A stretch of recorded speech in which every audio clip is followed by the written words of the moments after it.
For 18 years, the wash house situated behind the Blackwood estate served as my cage. From the first light of dawn until my hands grew raw and split, I labored over the steaming vats, rubbing harsh lye soap into delicate fabrics and guiding heavy irons across endless linens and garments. I am Eliza, and in the summer of 1835, I became Charleston's most infamous figure.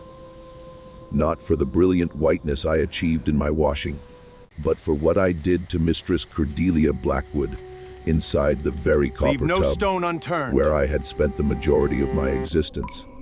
I entered this world on Blackwood Plantation, just outside Charleston, in the year 1797. My mother worked within the main house, and my earliest recollections are of crouching beneath tables while she scoured the floors.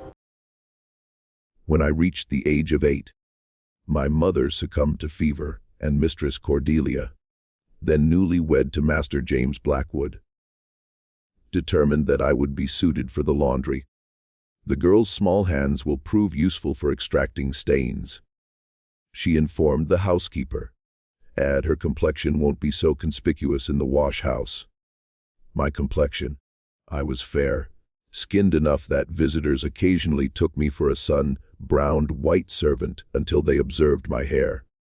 My father, I later discovered, was Master James's elder brother, who had claimed the privilege of selecting female slaves when he visited from his own plantation further north. Such practices were so ordinary that nobody spoke of them openly, yet the proof resided in my face, which carried the Blackwood nose and eyes.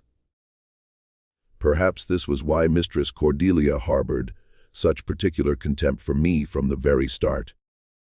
The laundry house stood apart from the main residence, a requirement, given the perpetual steam, the stench of lye, and the roaring fires necessary to heat the water. During Charleston's oppressive summers, the interior heat could climb to levels that made even the overseers hesitate at the threshold. It was within this space that I learned my craft under old Ruth, the previous laundress, whose hands had grown too arthritic to manage the delicate work. Keep your head low and your tongue still, Ruth advised me on my first day. The mistress examines every single piece. One spot, one crease, and you'll feel the switch. 2 errors and you'll know the whip. I adapted swiftly because I had no other choice. The labor was punishing. Hauling water, feeding the fires, stirring heavy wet linens with a wooden paddle, scrubbing at blemishes until my knuckles bled. But even more brutal was Mistress Cordelia's exacting scrutiny and her eagerness to punish. She was deemed beautiful, tall, and graceful, with raven hair and flawless porcelain skin that had never been marked by labor. She had been Charleston's belle before marrying into Blackwood fortune. Yet beauty offers no shield against cruelty. Indeed, with Mistress Cordelia, the two seemed intertwined.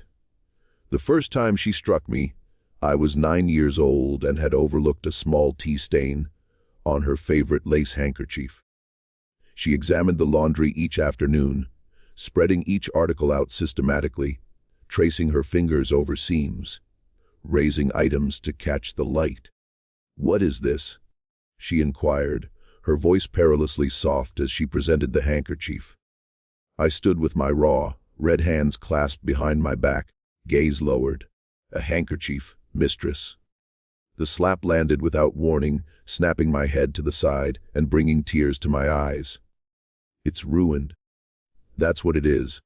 She thrust the small brown mark before my face. "Do you know the cost of this? More than you're worth, girl."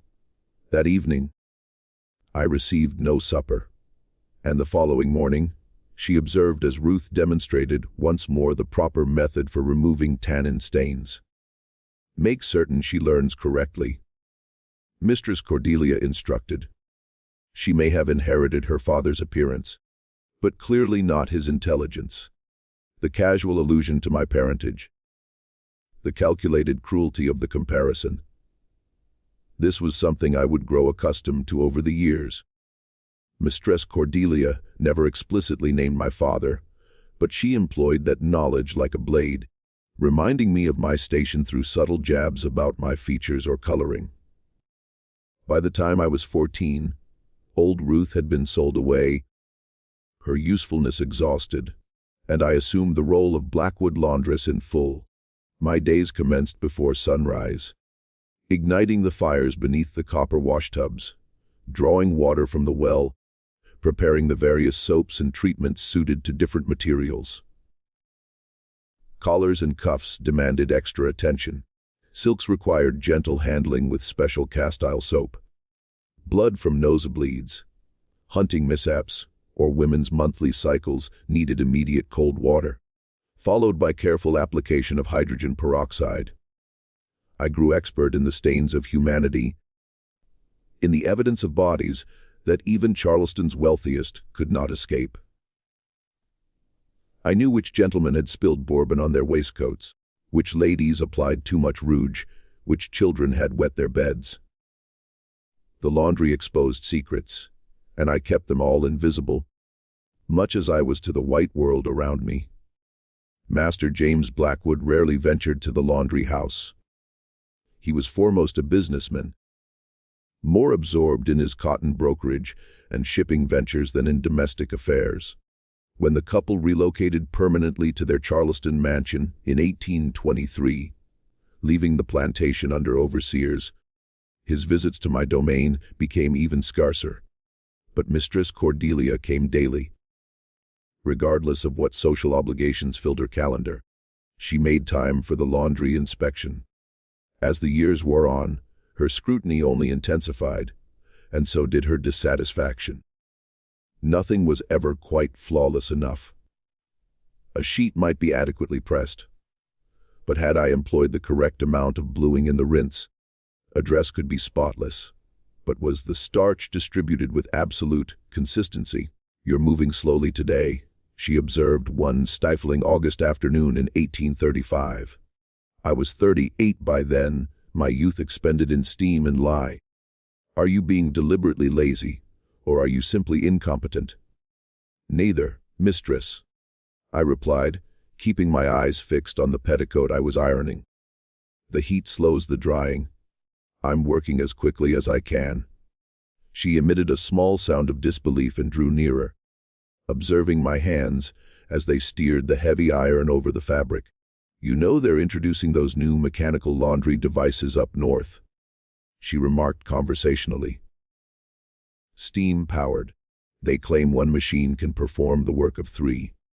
I remained silent, recognizing the implicit threat. Machinery was costly, but slaves could be sold. "Of course," she continued, trailing a finger along a shelf to test for dust. "Machines don't make mistakes.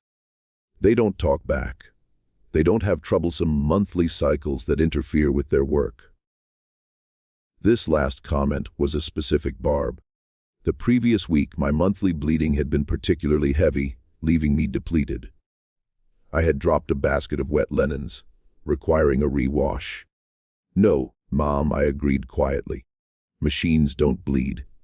Something in my tone, perhaps a hint of the fury I struggled daily to suppress, caught her attention. She stepped directly in front of me, compelling me to pause my ironing. "Look at me," she commanded. I raised my eyes to hers. At this proximity, I could perceive the fine lines beginning to form at the corners of her eyes, the slight loosening of the skin beneath her jaw. At 39, Mistress Cordelia was battling the first subtle indications of aging, applying creams and powders with the same perfectionism she demanded from my laundry. "I see your father in your eyes," she said softly, venomously. "That same insolence, that same assumption that rules don't apply." I said nothing but held her gaze, unable to summon the deferential, downward glance expected of me. Something had hardened within me over the years of her targeted cruelty. Not just the calluses on my hands, but a protective shell around whatever remained of my spirit. She smiled then, a cold curving of lips that never reached her eyes. "Perhaps I should mention to Mr. Blackwood that you're becoming difficult." He's been looking to invest in some new kitchen slaves. Your sale could fund quite a nice purchase." The threat of sale was her most potent weapon, not because I harbored any particular attachment to the Blackwood household. Indeed, I loathed every brick of it, but because sale meant uncertainty. It meant the potential of being sent to the Deep South, to the brutal cotton or sugar plantations, where life expectancy could be measured in months rather than years. Or worse, being sold to one of Charleston's brothels, where my light skin would be marketed as an exotic luxury. "I apologize if I've given offense, Mistress," I said, lowering my eyes at last. "It won't happen again. See that it doesn't." She turned away, satisfied with this small victory. At the door she paused. "The Rutledges are coming to dinner tomorrow.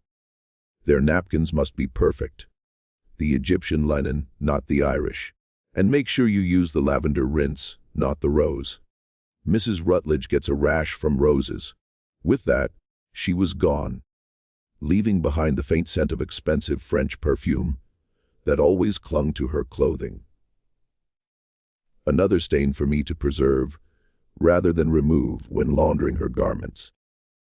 That night, in the small room attached to the laundry house where I slept, I examined my hands in the dim glow of a tallow candle.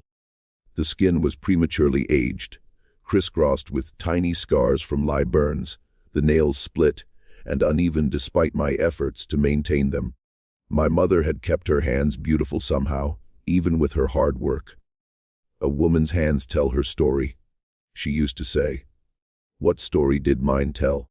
One of unending labor, of small humiliations accumulated like the soiled linens that filled my washing baskets each morning. I had few possessions of my own, but beneath a loose floorboard, I kept 3 treasures: a scrap of blue ribbon my mother had once worn in her hair, a small carved wooden bird a kitchen boy had given me before being sold away, and a straight razor I had found discarded in the master's trash years before. The blade was rusted, but still sharp enough to be dangerous. I had kept it not for any specific purpose, but as a talisman of sorts. A reminder that sharp edges existed in the world. That tools meant for white men's comfort could serve other purposes if necessary. That night, I took out the razor and tested its edge against my palm, watching as it raised a thin line of blood. I wasn't planning anything yet, not consciously, but something was shifting within me, like laundry in a boiling tub, the dirt slowly lifting from the fabric. The next morning brought fresh burdens. Not only were the Rutledges coming to dinner, but Mistress Cordelia was hosting her monthly meeting of the ladies' benevolent society the following afternoon. The irony never failed to bite. These women gathered to discuss charitable works, while being served by the very people they kept in bondage. Extra tablecloths needed washing and pressing. 20 napkins required perfect starching. The mistress's best tea gown had a mysterious yellow stain that took me nearly an hour to lift. By midday, the temperature in the laundry house had reached levels that made breathing difficult. Sweat poured down my face and back, stinging the small cuts on my hands as I worked. When Maria, one of the house slaves, brought me my midday meal, a bowl of leftover grits and a piece of salt pork, she lingered, fanning herself in the doorway. "Lord, it's hot as Satan's kitchen in here," she observed. "Don't know how you stand it day after day." I shrugged, too tired for conversation. Maria meant well, but she had the luxury of moving throughout the house, of experiencing different tasks, different rooms. My world was steam and soap, and the endless rotation of dirty to clean to dirty again. "Mistress is in a state today," Maria continued, lowering her voice slightly. "Master's brother is coming to visit next week, the one from Virginia." My hands stilled momentarily over my bowl. Master's brother, my father, though he had never acknowledged me as such. I had not seen him since childhood. when his occasional visits would leave Mistress Cordelia tight-lipped and irritable for days afterward. "She's having us clear out the blue guest room," Maria added. "Wants everything perfect. Says it needs to be aired for 3 days first.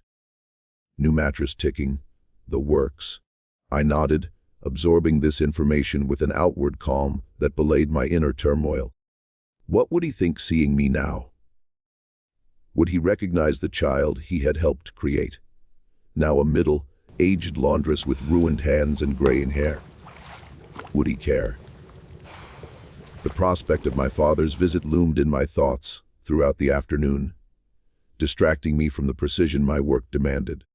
By the time Mistress Cordelia arrived for inspection, my nerves were already frayed from heat and unwelcome emotions.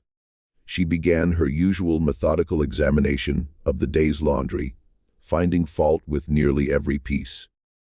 The Egyptian linen napkins weren't starched firmly enough.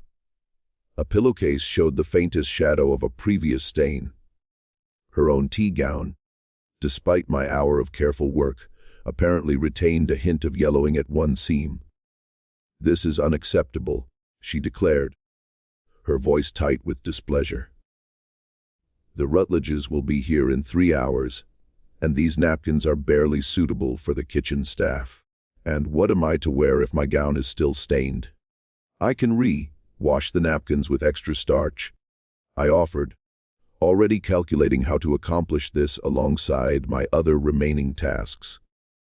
"And perhaps the blue silk for your gown. It would complement the table settings."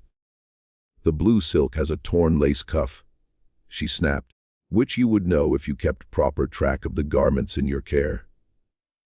"I mended the cuff last week, Mistress," I said carefully. "It's ready for wear." For a moment, she seemed caught off guard by this evidence of competence. Then her expression hardened again. "Fine. The napkins must be ready in 2 hours. No excuses." "Yes, Mistress." She turned to leave, then paused at the door. "And Eliza, when my brother-in-law arrives next week, you will make yourself scarce. I don't want him distracted by your presence." The implication was clear. My resemblance to the Blackwood family was not to be displayed before the very man responsible for it. The shame was not his for taking a slave woman, but mine for existing as the result. "Yes, Mistress," I said again, swallowing the bitter words that rose in my throat. After she left, I plunged the napkins into a fresh washing solution, adding the extra starch they would need to meet her standards. The water was scalding, but I barely felt it through the layers of calluses on my hands. As I worked, I found my thoughts turning increasingly dark, shaped by the heat and steam and 18 years of accumulated injuries, both physical and spiritual. What if I didn't hide away when my father arrived? What if I stood before him, a living embodiment of his casual use of my mother? What if Mistress Cordelia had to face the physical evidence of her husband's family's depravity each day, not just in my features but in my very presence at the dinner table or in the parlor? Dangerous thoughts, impossible thoughts. Yet once conjured, they refused to dissipate, lingering like steam in the closed confines of the laundry house. By evening, my required tasks were complete. Napkins starched to rigid perfection, tablecloths pressed so smooth they shone in the lamplight, the blue silk gown ready for Mistress Cordelia's dinner with the Rutledges. But something had changed within me. The constant simmer of resentment that had been my companion for years had begun to boil, pushing against the lid of necessary subservience that had contained it for so long. The next 3 days passed in a blur of heat and labor. August in Charleston was always brutal, but this particular summer seemed determined to test the limits of human endurance. The temperature inside the laundry house regularly exceeded that of the air outside, creating a steaming inferno where I spent 12 to 14 hours daily. My only respite came in the brief hours of darkness when, exhausted beyond measure, I collapsed onto my small pallet in the attached room. On the fourth day, the day before Master's brother was due to arrive, Mistress Cordelia appeared for her afternoon inspection in an unusually agitated state. Her face was flushed, her movements sharp and erratic as she examined the day's washing. "These sheets for the blue room," she said, running her hands over the pressed linen with uncharacteristic roughness. "They're not adequate. They must be re-washed. There's a shadow here and here." She pointed to areas where I could detect no imperfection whatsoever. "Yes, mistress," I said automatically. "I'll re-wash them immediately." "See that you do." She continued her examination, finding fault with nearly every item. "And these handkerchiefs, the monogram is barely visible. Did you use the proper bluing? And this tablecloth is insufficiently starched." "Really, Eliza? It's as if you're deliberately undermining my preparations for Henry's visit."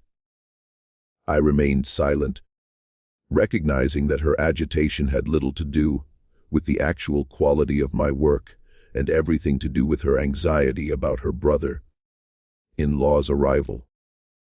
Henry Blackwood's visits always unsettled her, disrupting her carefully maintained control over the household. "Perhaps I should just replace you," she said suddenly, turning to face me with cold calculation.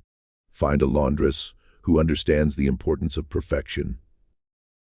The Harrisons are selling several of their house slaves next month. I could inquire about their laundress." The threat was not new, but its timing felt significant. After 18 years of service, of ruined hands and endless labor in conditions that would drive most to collapse, the idea that I could be so easily discarded kindled something dangerous in my chest. "As you wish, mistress," I replied, keeping my voice level despite the rage building within me. "Although it would take time for a new laundress to learn your specific preferences." She studied me for a long moment, perhaps sensing the change beneath my outwardly calm demeanor. "Yes, well, we shall see. For now, re-wash these sheets. I want them perfect by morning. The blue room must be immaculate for Henry's arrival." After she left, I stood motionless amid the damp laundry and rising steam, a strange clarity descending over me like cool water. 18 years. 18 years of criticism and threats and casual cruelty. 18 years of watching my youth disappear into the steam of copper wash tubs, my hands transformed from smooth brown skin to gnarled, scarred instruments of labor. And for what? For the privilege of continuing this existence, until I was too old or too broken to be useful. Until I was sold away like old Ruth, or simply worked until my body gave out completely. I moved to the largest copper tub, the one we used for bed linens and heavy items, and began preparing the water for the sheets Mistress Cordelia had declared inadequate. As I stoked the fire beneath, watching flames lick against the metal bottom, an idea began to form, not fully shaped yet, more intuition than plan, but insistent nonetheless. The copper tub was large enough to accommodate a person. The water, when properly heated, reached temperatures that scalded unprotected skin. The laundry house's isolation from the main house meant sounds were unlikely to carry, especially on an August evening when windows remained closed against mosquitoes. I had never considered myself capable of violence. Even in my darkest moments of resentment, I had directed my anger inward rather than outward, accepting the bitter truth that open rebellion meant certain destruction.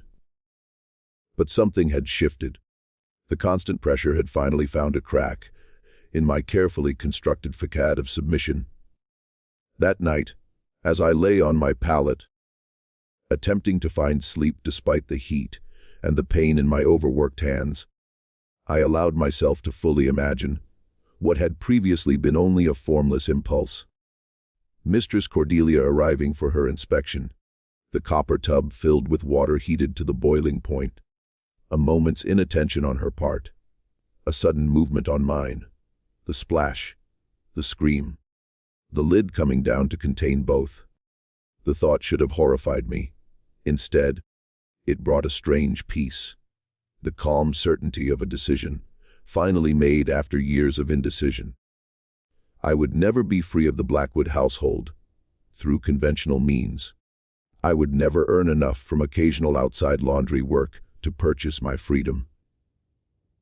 I would never receive manumission as a reward for loyal service. But I could end the torment. I could claim one terrible moment of power after a lifetime of powerlessness. I could ensure that Cordelia Blackwood's perfectly manicured hands experienced just once the scalding heat that had been my daily companion for 18 years. The morning of Henry Blackwood's arrival dawned hot and oppressively humid. I rose before first light, as always, to begin the day's work. But today was different. Today each task was performed with meticulous attention. Not out of fear of Mistress Cordelia's criticism, but to ensure nothing would interfere with what I had determined must happen. I prepared the largest copper tub with particular care, building the fire beneath it hotter than usual, adding the special soaps and bluing agents that would be needed for the final washing of the blue room sheets. The water would reach optimal temperature, just below boiling. By mid-afternoon, when Mistress Cordelia typically arrived for inspection, the hours passed with excruciating slowness. I completed my regular tasks automatically, my mind focused on the approaching moment. Linens were washed, dried in the August sun, brought in for ironing.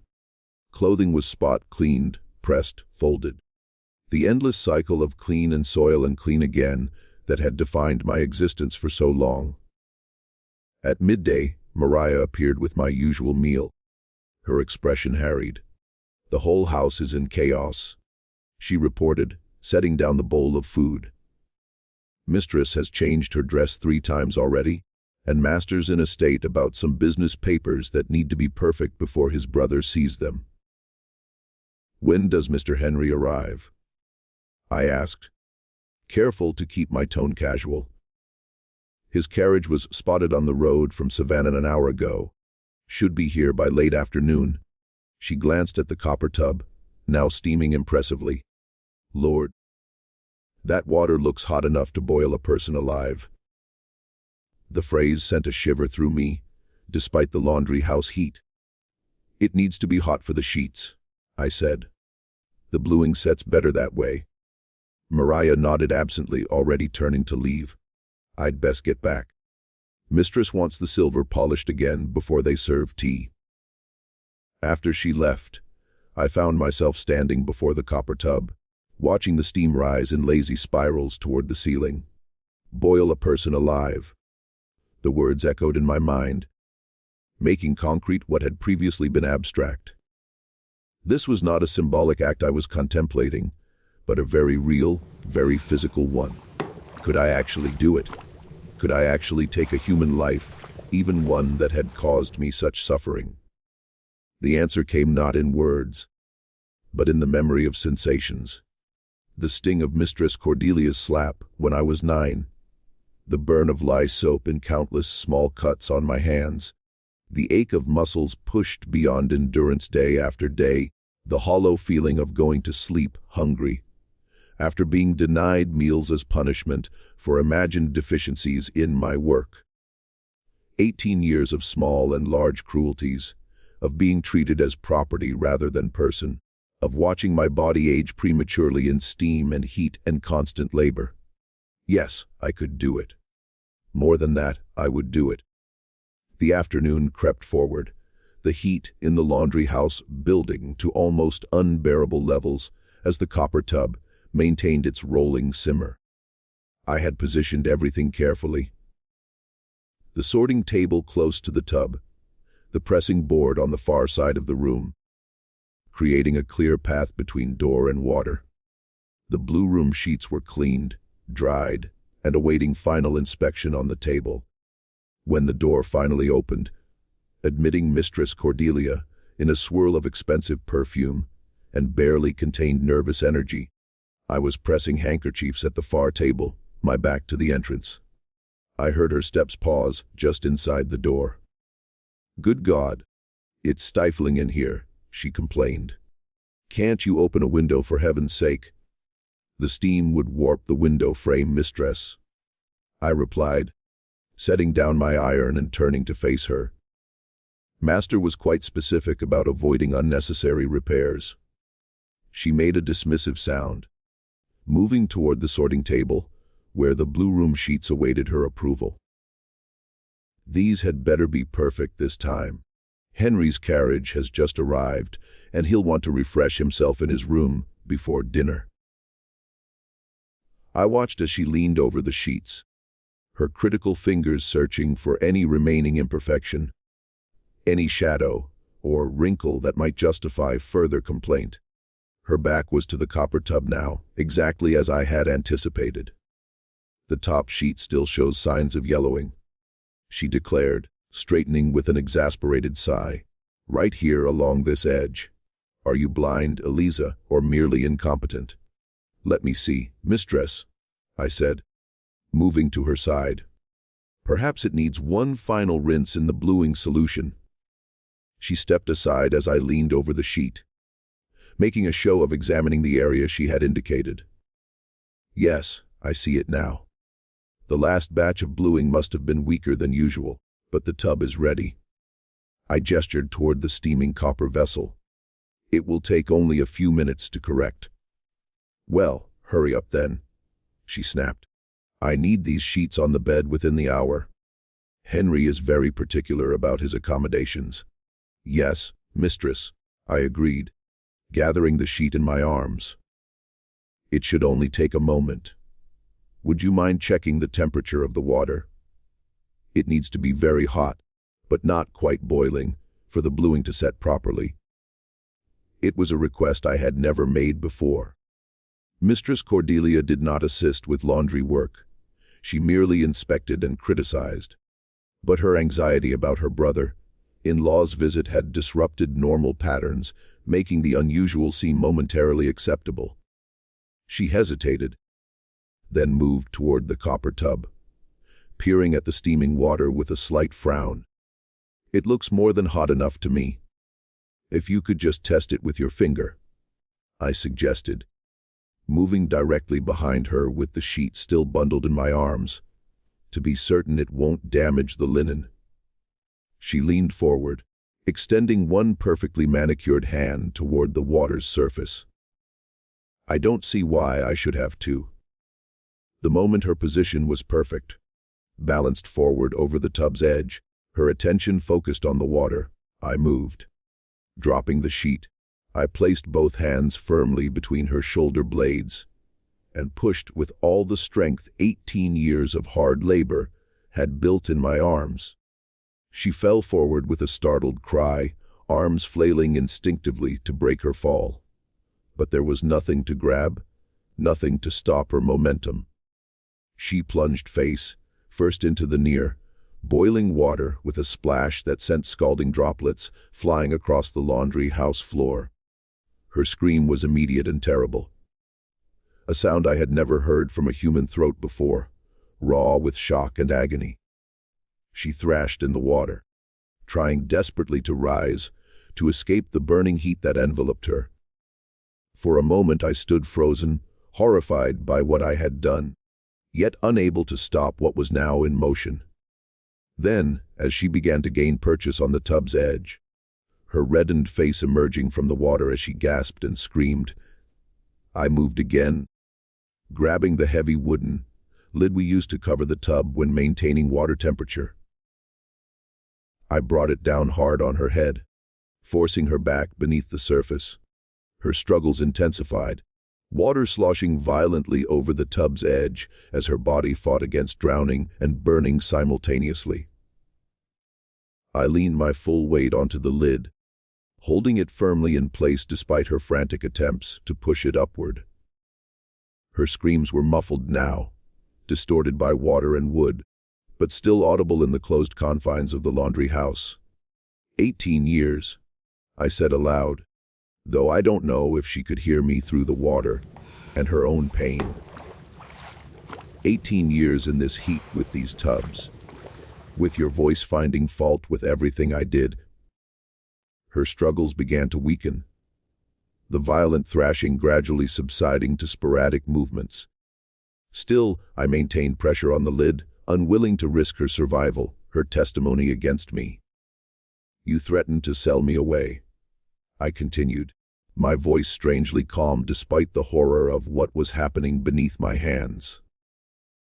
After everything I've done, after all the years, like I was nothing, like my life meant nothing. The movement beneath the lid had almost stopped now. Just occasional twitches, the body's last instinctive attempts to survive even as consciousness faded. My hands, I said, looking down at them where they pressed against the wooden lid. Mama always said a woman's hands tell a story. What story will they tell now? Mistress. When the movement finally ceased entirely, I remained in position for several minutes longer, ensuring there would be no revival, no final gasp of life. Only when I was certain Cordelia Blackwood was truly dead did I carefully lift the lid. The sight that greeted me was barely recognizable as human. The near, boiling water had done its work, scalding flesh red and blistered, distorting features beyond recognition. Her fine silk dress billowed around her in the water, the expensive fabric now a shroud for the body it had adorned in life. I replaced the lid, sealing away the evidence of my terrible act. Then, with the methodical precision that had defined my work for 18 years, I began cleaning the water and soap that had splashed onto the floor during her struggles. No detail could be overlooked, no trace left to connect me to what had occurred. When the floor was clean, I built up the fire beneath the copper tub, bringing the water to a full rolling boil. The final phase of laundering, of eliminating stains. The most stubborn stains always required prolonged heat, as I well knew from years of experience. As the water boiled, I gathered my few possessions, the blue ribbon, the wooden bird, the straight razor I had never used. These I wrapped in a clean cloth and tucked into the pocket of my dress. Then I sat on my small stool in the corner of the laundry house, watching steam rise from the copper tub, and waited. I would be discovered eventually. A laundress leaving her post would be noticed. Mistress Cordelia's absence would raise alarms. Questions would be asked. The laundry house searched, the horrific contents of the copper tub revealed. But for now, for this brief interval between action and consequence, I was neither slave nor fugitive. I existed in an in-between state, a woman who had seized control of her fate through one terrible, irrevocable act, a woman whose hands had finally written their own story, in letters that could never be erased. The copper tub bubbled and steamed in the center of the laundry house, the lid occasionally rattling slightly as pressure built beneath it, like a pot of water left too long on the stove, forgotten until it boils over. 18 years, and Cordelia Blackwood had never noticed the pressure building in her laundress. The human vessel she had pushed too far, too long, until something had to give. Now she boiled, and I watched, and somewhere beneath the horror of what I had done, I felt something I had almost forgotten existed. The sense of having chosen my own path, regardless of where it might lead. The wait was shorter than I expected. Less than an hour after Mistress Cordelia's struggles had ceased, a sharp knock came at the laundry house door. "Eliza!" It was Maria's voice, tense with urgency. "Eliza, are you in there? Mistress is missing and Master Henry is asking for her." I rose from my stool, moving to block the copper tub from immediate view should she enter. "I'm here," I called, just finishing the blue room sheets. The door opened, and Maria's worried face appeared. "Have you seen Mistress?" She said she was coming to check the sheets, but she never returned to the house. Master James is beside himself. His brother just arrived and no wife to play hostess. She was here. I confirmed, my voice steadier than I had expected it to be. About an hour ago, she checked the sheets, but said they needed one more wash. Then she left, said she needed to change her dress before meeting Master Henry. The lie came easily, born of years of small deceptions necessary for survival in a household where truth could be dangerous. Mariah looked uncertain, glancing past me to the steaming tub. Are those the sheets in there now? They'll never dry in time for Master Henry to use them tonight. Different batch, I said quickly. The blue room sheets are drying in the sun. They'll be ready within the hour.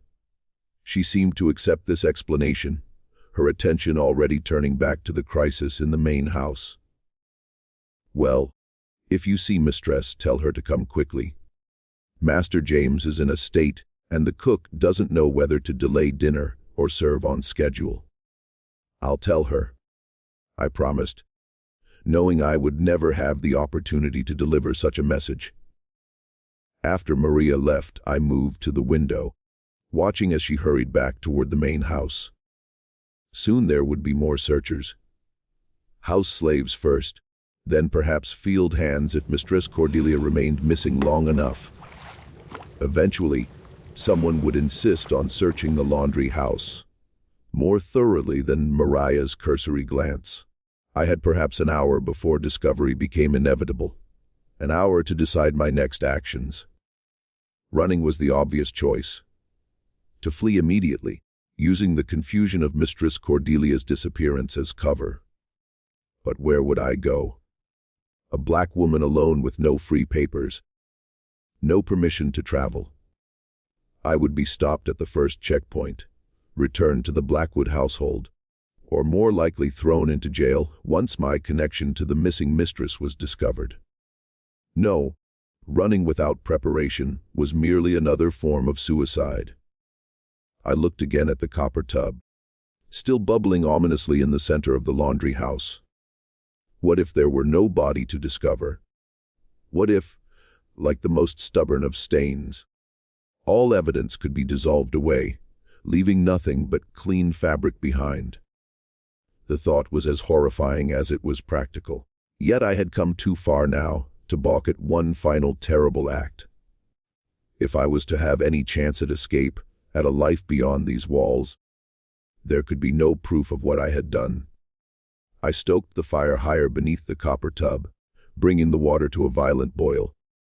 Then, steeling myself against what must be done, I lifted the lid.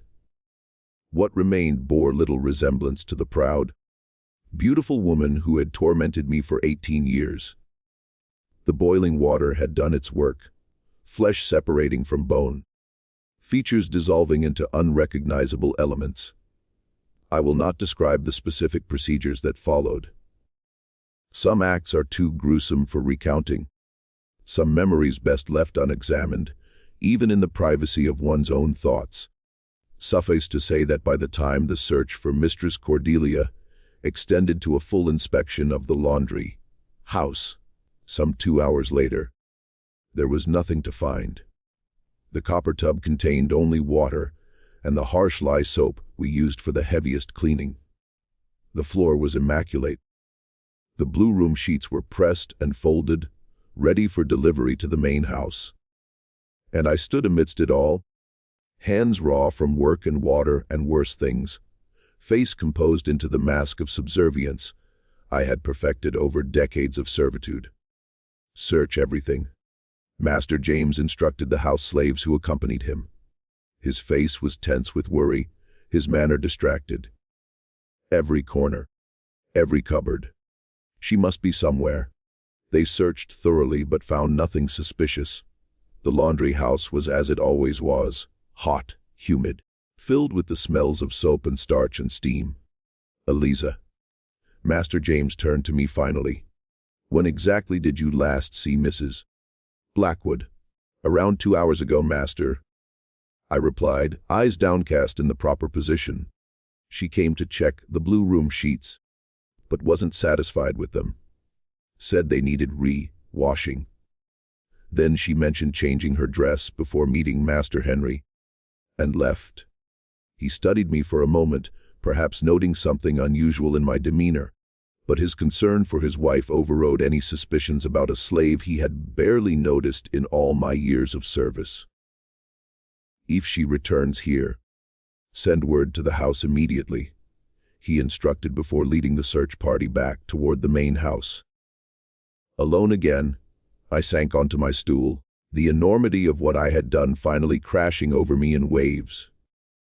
I had killed a woman. I had dissolved her body in the copper tub where I had washed her linens for 18 years. I had lied to her husband's face about her whereabouts. Each act alone was enough to condemn me. Together, they represented a point of no return. Whatever happened next, I would never again be the person I had been before this day. That woman, the obedient laundress who had endured endless criticism and cruelty with downcast eyes and bitten tongue, was as gone as Mistress Cordelia herself. In her place was someone new, someone capable of calculated violence, of clinical disposal of evidence, of direct lies to the master of the house. Someone dangerous. The search for Mistress Cordelia continued throughout the evening and into the night.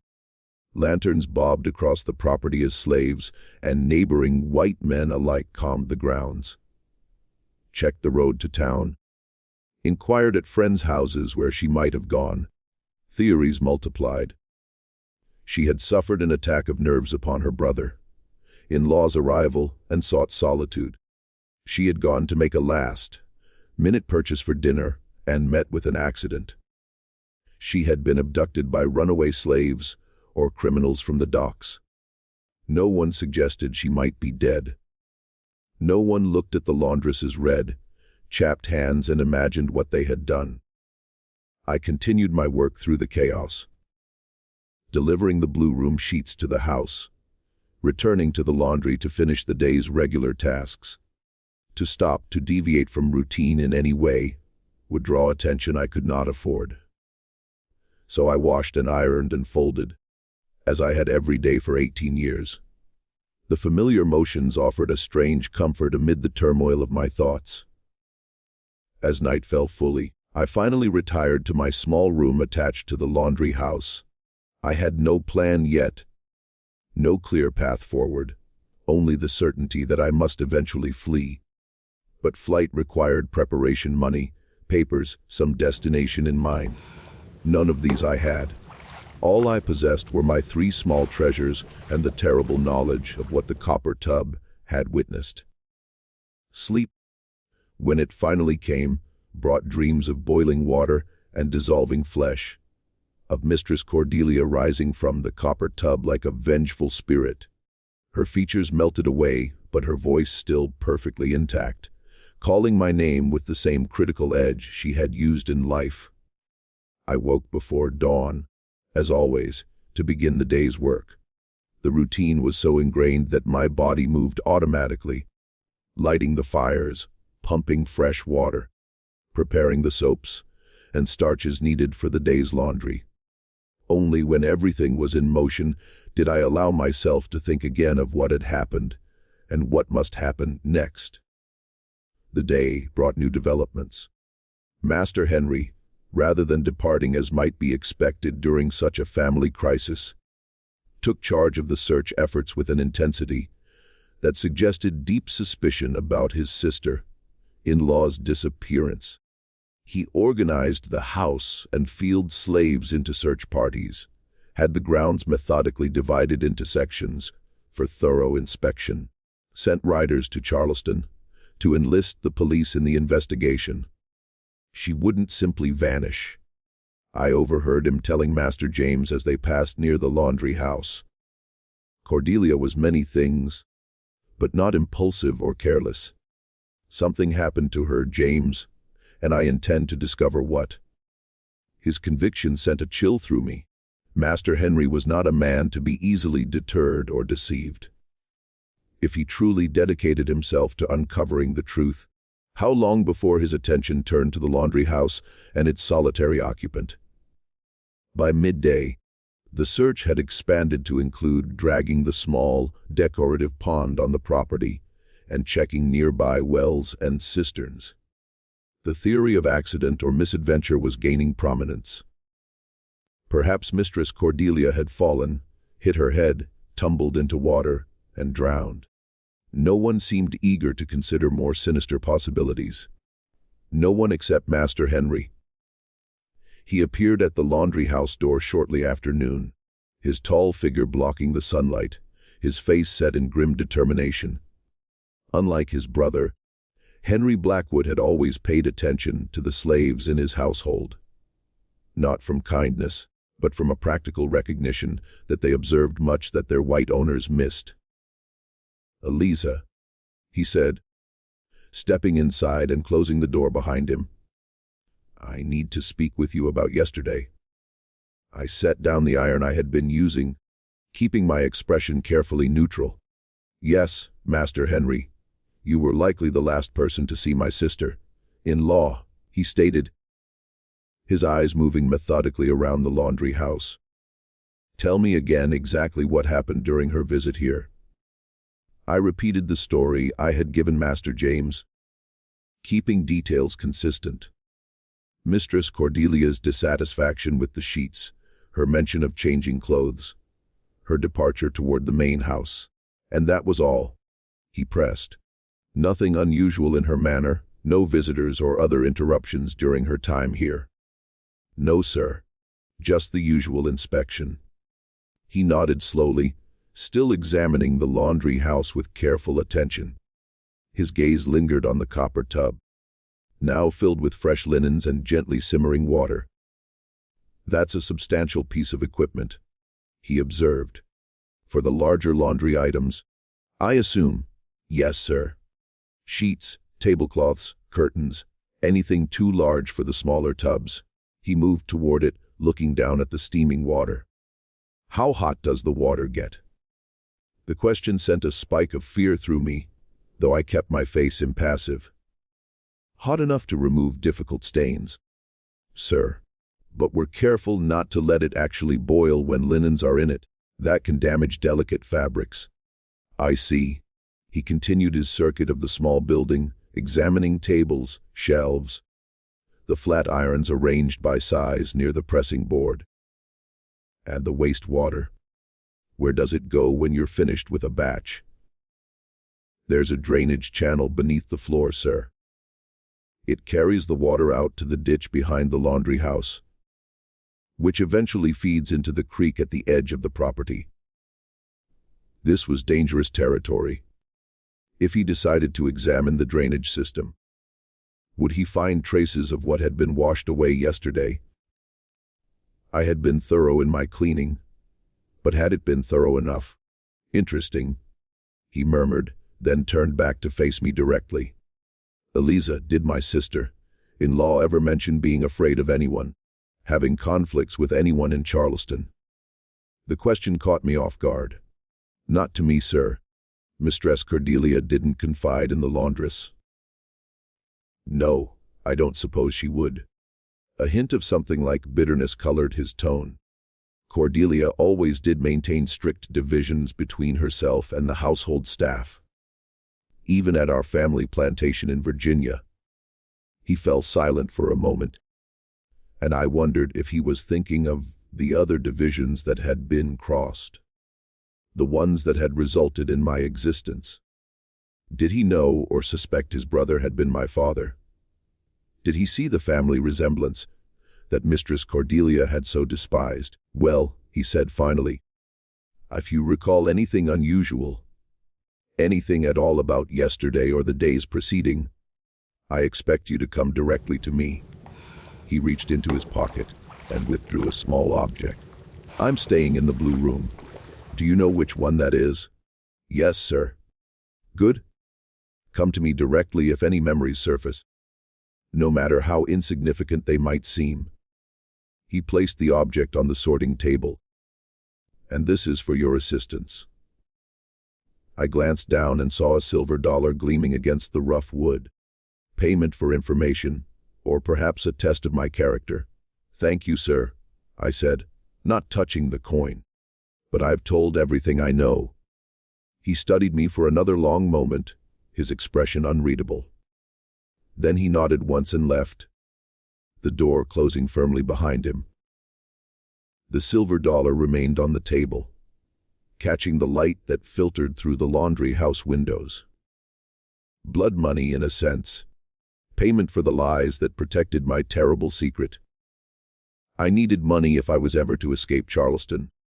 This single coin wouldn't be enough, but it was a start. After a moment's hesitation, I picked it up and added it to my small collection of treasures beneath the floorboard. Whatever taint might cling to it, necessity outweighed principle. The search for Mistress Cordelia continued for 3 more days, with diminishing intensity. No trace was found. No clothing, no personal items, no signs of struggle anywhere on the property. It was as if she had simply vanished while walking from the laundry house to the main house, leaving no evidence of her passage or her fate. Master James, initially frantic with worry, gradually subsided into a confused grief that manifested as aimless wandering through the house and grounds. Master Henry, by contrast, became more focused and determined as the days passed without discovery. "Someone knows something," I overheard him telling the Charleston police investigator. "A woman doesn't disappear without a trace unless someone has deliberately removed that trace." His suspicions, though justified, had not yet fixed on me specifically. But how long before they did? How long before some small detail, a scrap of lace that had survived the boiling, a button that had fallen unnoticed onto the laundry house floor, connected Mistress Cordelia's disappearance to her laundress? On the 4th night after the murder, I made my decision. I had accumulated a small store of resources: the silver dollar from Master Henry, a few coins earned from occasionally doing extra laundry for neighboring households, the straight razor that might serve as both tool and weapon if needed. Not much, but perhaps enough to get me beyond Charleston, to some place where a solitary black woman might find work and anonymity. I would need papers, however. No slave could travel openly without permission from their owner or documented proof of freedom. Fortunately, the chaos of Mistress Cordelia's disappearance had disrupted normal household routines, including the careful storage of important documents. While delivering clean linens to the main house, I managed to locate a folder of household papers in Master James's study. Inside were various documents: property deeds, bills of sale for slaves, including my own from 18 years prior, and most importantly, several blank forms that required only a signature to grant a slave permission to travel on their owner's business. I took one of these forms, along with a sample of Master James's signature from another document for reference. Forgery was yet another crime to add to my growing list, but surely a minor one compared to what I'd already done. That night, in the dim light of a candle stub, I carefully forged Master James Blackwood's signature on a travel permission form, authorizing the bearer, Eliza, laundress, to travel to Savannah to obtain special laundry, supplies not available in Charleston. The document gave me 2 weeks for the journey there and back, more than enough time to disappear completely, to travel north or west to some place where no one knew of a missing Charleston mistress or her skilled laundress. With the forged papers hidden in my dress and my few possessions wrapped in a small bundle, I prepared for flight. One more day of normal routine to avoid suspicion. One more night to ensure the household was settled. And then I would slip away before dawn, taking advantage of the early morning darkness to put distance between myself and the scene of my crime. That final day proved to be the most difficult. Every knock at the laundry house door seemed to herald discovery. Every glance from another house slave appeared knowing, suspicious. The copper tub, now returned to its mundane purpose of washing linens, seemed to accuse me with its very presence. But no one knew. No one suspected. I was just Eliza the laundress, as I had been for 18 years, going about my duties with the same quiet efficiency I had always shown. If my hands trembled occasionally, if my responses to questions came slower than usual, these small changes went unnoticed amid the greater disruption of Mistress Cordelia's disappearance. As night fell, I completed my final tasks. Washing, ironing, folding, delivering. Everything in perfect order, just as Mistress Cordelia would have demanded. One last act of deference to the woman I had killed, the mistress who would never again find fault with my work. I retired to my small room as usual, but did not sleep. Instead, I sat on the edge of my pallet, waiting for the household to quiet, for the last movements of slaves and masters to cease. Midnight came and went. 1 o'clock. 2. By 3 in the morning, the Blackwood estate was silent, wrapped in the deep stillness of pre-dawn. It was time. I gathered my small bundle, tucked the forged travel papers securely into my bodice, and opened the door of my room. The laundry house was dark, illuminated only by the faint moonlight filtering through the windows. The copper tub stood as it always had, innocent and practical in the dimness. For a moment, I paused beside it, laying one scarred hand on its curved metal edge. This object that had been both the instrument of my oppression and the means of my rebellion, this tub where I had dissolved away not just a human body, but the last vestiges of my own subservience. "Goodbye, Mistress," I whispered to the empty tub, to the ghost that surely lingered somewhere in this room. "The stain of you is gone now." Then I turned away, moving silently toward the door and the world beyond. Whatever waited for me outside Charleston, freedom or capture, life or death, would be of my own making. For the first time in 38 years, my hands would write their own story. I stepped into the darkness, leaving behind the steam and the soap, and the copper tub with its terrible secret. The night air felt cool against my skin after so many years in the laundry house heat. Above me, stars scattered across the sky like water droplets on fresh, pressed linen. Ahead lay an unknown path, fraught with danger, but no longer defined by another's will. I had boiled my mistress alive in the wash tub. I had dissolved her body until no trace remained. I had lied and forged and prepared for flight. Each act a choice made not by the obedient laundress I had once been, but by the woman I had become in the heat and steam of that August afternoon. A woman capable of terrible things in pursuit of the most fundamental human desire, freedom. As I moved away from the Blackwood estate, following the road that led eventually to the Charleston docks, where I might find passage elsewhere, I felt Mistress Cordelia's presence one last time, not as a vengeful ghost, but as a final lesson learned too late, that even the most powerful among us can be reduced to nothing more than dirty water down a drain. This was the story of Eliza, the laundress who in the humid summer of 1835 finally snapped under decades of abuse and boiled her mistress alive in the copper wash tub. She was never found, having disappeared from Charleston the night of her escape. Legend says she made it to Philadelphia and lived out her days as a free woman, though she was haunted by nightmares of boiling water and steam until her death in 1868. The Blackwood family never discovered what truly happened to Cordelia, though her brother-in-law Henry maintained until his death that she had been murdered by someone in the household. The copper tub remained in the laundry house for many years afterward, used by slaves who never knew its terrible history. The echoes of Eliza's desperate act resonate through time, a stark reminder of the brutal measures born from unimaginable oppression. If these untold stories of defiance and survival stir your soul, join our community. Subscribe to witness more hidden truths from the shadows of American slavery. Your support helps us keep these powerful narratives alive.